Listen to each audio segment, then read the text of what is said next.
Okay, now we're up to season 4. First problem to deal with. Sabrina Lloyd was devastated when Davies got removed from the show. On top of the Becca character taking more screen time, she wanted the character gone. They said no, so she walked. Never appeared again on screen. With Sci-Fi bringing the show back from death, the entire series got overhauled. It didn't get worse. The writers did start making consistent stories going. They got rid of the BS movie ripoffs, but they went into a completely different direction. They ignored the season 3 cliffhanger. Quinn and Maggie make it back to Quinn's Earth. She magically has no problem breathing now. Nice work, guys. Now, remember the Cro-Mag episode from season 2? Well, while the guys were dealing with movie plots, they took over countless Earths, including Quinn's. So I take it they took over his Earth just after they found it, like a month ago? That's pretty quick. Rickman's timer is gone for some reason, Remy was found inside a jail cell, and Wade was sent off to a Cro-Mag farm. What is up with this show doing horrible things to the main cast? Are you testing fans on how much we can take or something? This isn't even the big revelation. We find out that Quinn is not from this Earth. So he doesn't belong to Wade, Remy, and Arturo's dimension, and he has a brother. They were sent away Superman style to 2 different Earths because his original family were fighting the Cro-Mags. That's the reason why he was able to make the timer. It really makes no sense. And the goal of the season is to find his original Earth because they have a Cro-Mag weapon that could get rid of them. Let's recap. Quinn is not from Remy's Earth. He's a Superman orphan. He has a brother they have to find, which they do cast Jerry's real brother for the role. I didn't have an issue with him. I didn't hate any of the cast changes. I hated why all this happened, but they all did fine. The best thing about season 4, they reworked Maggie. She became an actual person, not some asshole that hated everything. While it went into this crazy direction, they cared to give everyone an arc. They tried to make the transition of the characters fit into the new plot. It wasn't perfect, but it was a hell of a lot better than season 3. It didn't solely focus on the Cro-Mags. They remembered what the show used to be. Weird stories on other Earths. We got an episode where this religious cult burnt people. That episode was the first time I saw Connor Trinneer from Star Trek Enterprise.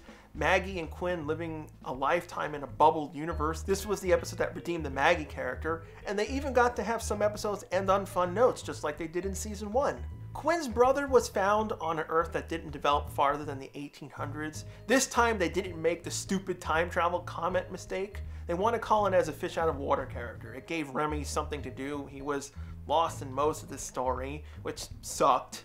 There was some really good side stories where they landed on an Earth that had an entire population inside a virtual world. The closest thing you got to a Matrix ripoff, but these writers didn't suck.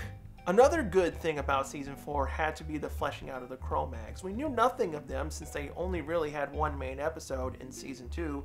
The rest were generic villain stuff. We got to meet and interact with a few. They just wanted to wipe out Earth simply because they are the other species of humans that survived on their Earth, seeing Homo sapiens as a virus. Now, the main reason why Colin was needed, he had the second half of his real Earth's coordinates hidden with him. Once they got both pieces, they would be able to slide to their planet and get that magic Cro-Mag weapon. Of course, that doesn't happen.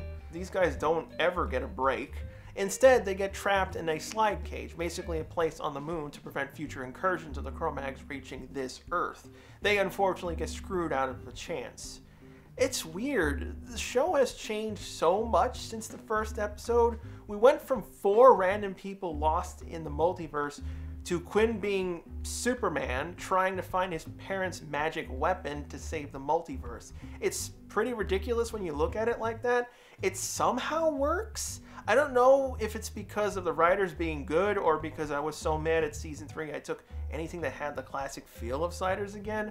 But season 4 isn't the ultimate test for fans. It still keeps getting weirder. By the time we get to the end of the season, Quinn and Colin figure out a way to bypass the slide cage over his Earth when he's contacted by a person who's claiming he's a friend of their parents. Working together, they finally reach their goal. All for it to go to hell again. This was an actual good finale twist. The guy that helped them did come from Quinn's Earth. The problem was that the Earth they thought was Quinn's was actually an Earth where the Cro-Mags were being slaughtered by the humans. A good way to use parallel universes. If there's planets that had the chance of Cro-Mags being evil, there also has to be a chance of them being nice, and them getting caught in the crossfire of all these other worlds hating them. They were being slaughtered. The friend that helped Quinn get back to his Earth, he was exiled for him protecting them. Quinn and the others got mixed up in a completely different problem. I should also mention Kristanna Loken appeared in this episode. You probably know her best as the Terminatrix from T3.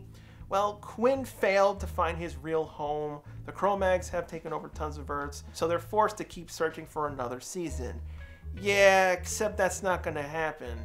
One more thing that annoys the hell out of me, they're on this train escaping from the evil parents. Quinn stupidly opens the vortex at the end of the train. You'd think the wormhole would stay where it is and they drive away, only if someone remembered logic. I guess the timer has a new ability now, able to follow the train and keep up. Why was this a thing? All they had to do was have the talking scene before they opened the wormhole. Quinn aims forward and they jump in, done.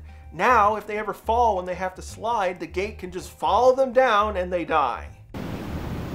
Oh, well, it's time for season 5. The true test if you really cared about the series anymore or not. I wouldn't say it's horrible, but because of what happened again behind the scenes, everything got screwed up even more. There was 2 reasons why Jerry O'Connell came back to the series.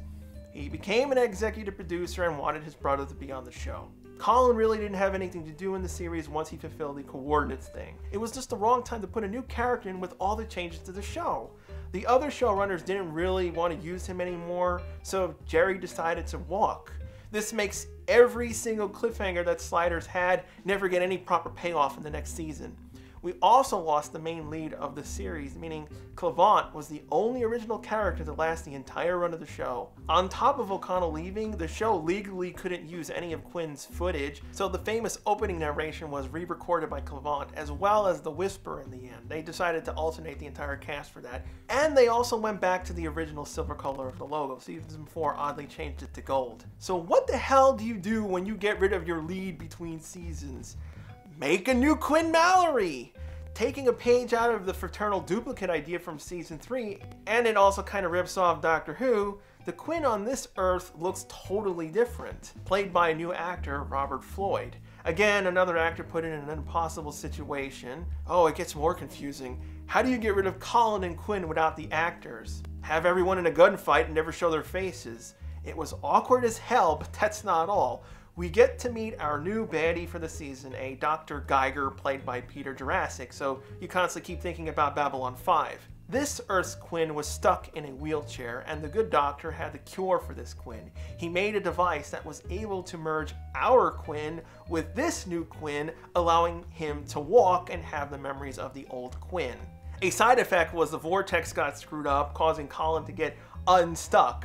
Trapped between dimensions, lost for the rest of the season. He's never rescued, so basically another crappy death. So not only do we have the Cro-Mag story left over from season 4, we have a new problem of getting the Quinns separated and finding Colin, while Geiger wants to merge all the dimensions together. Since we're down a Quinn, we have no one to help us in the science area of the show, so we get introduced with a new character, Dana, who was the assistant during the merging experiment. Tempe and Locke did a good job. While she was smart, she didn't understand the type of hell she opted into. It allowed more interesting stories to come out of the character while the new Quinn was dealing with the merge story.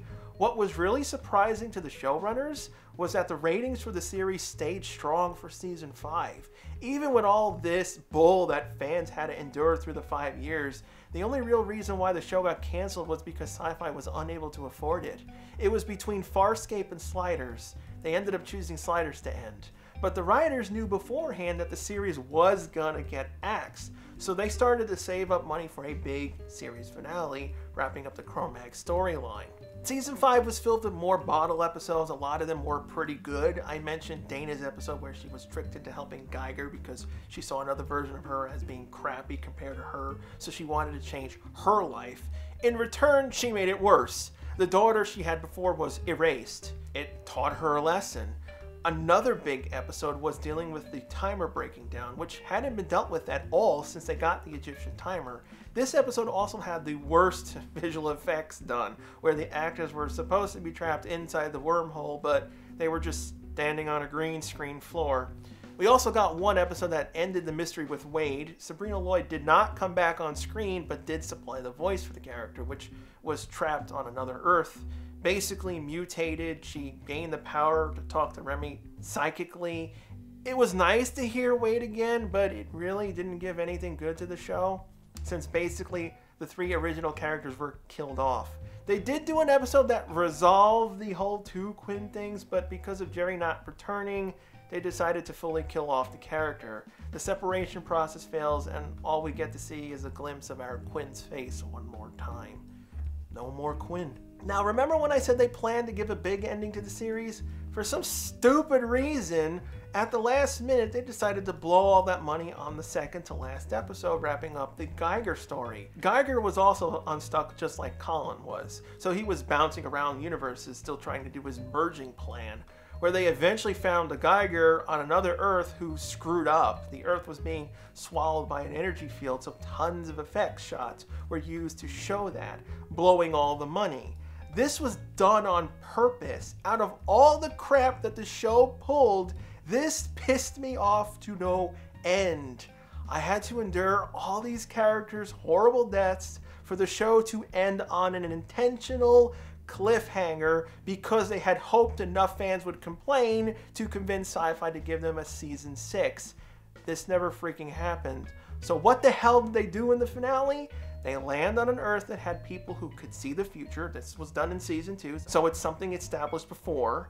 The Seer, as they call it, saw all their adventures up to this point. They even made a TV series called Sliders, which poked fun at all the problems the show had, a meta-commentary on itself. I wouldn't have had a problem with this if it wasn't the goddamn finale. The problem was that the Seer saw that all of them would die in the next slide, so the timer was destroyed. This didn't stop them. Remy injects himself with the real Cro-Mag weapon, which was a virus, and risked his life. Either he got killed by the unstable vortex, or he got captured and probably killed by the Cro-Mags, but in return, wiped them out. 5 years, all the original characters died in the end, with no resolution towards anything. Sliders was a show that had so much potential to be many different things, talk about different matters, but it all got simplified to a generic action show, and with all the internal problems the series had, the actors got screwed. It was a no-win situation, and a miracle it survived for 5 years and over 80 episodes. I don't hate the series. All the actors were great. There were writers that did care, and they rebounded in a lot of ways, but there was no way in saving the show. Fans have come up with so many ideas on how to resolve the series. I would want a mini-series run that resolves and even fixes all the issues in order to get everyone back.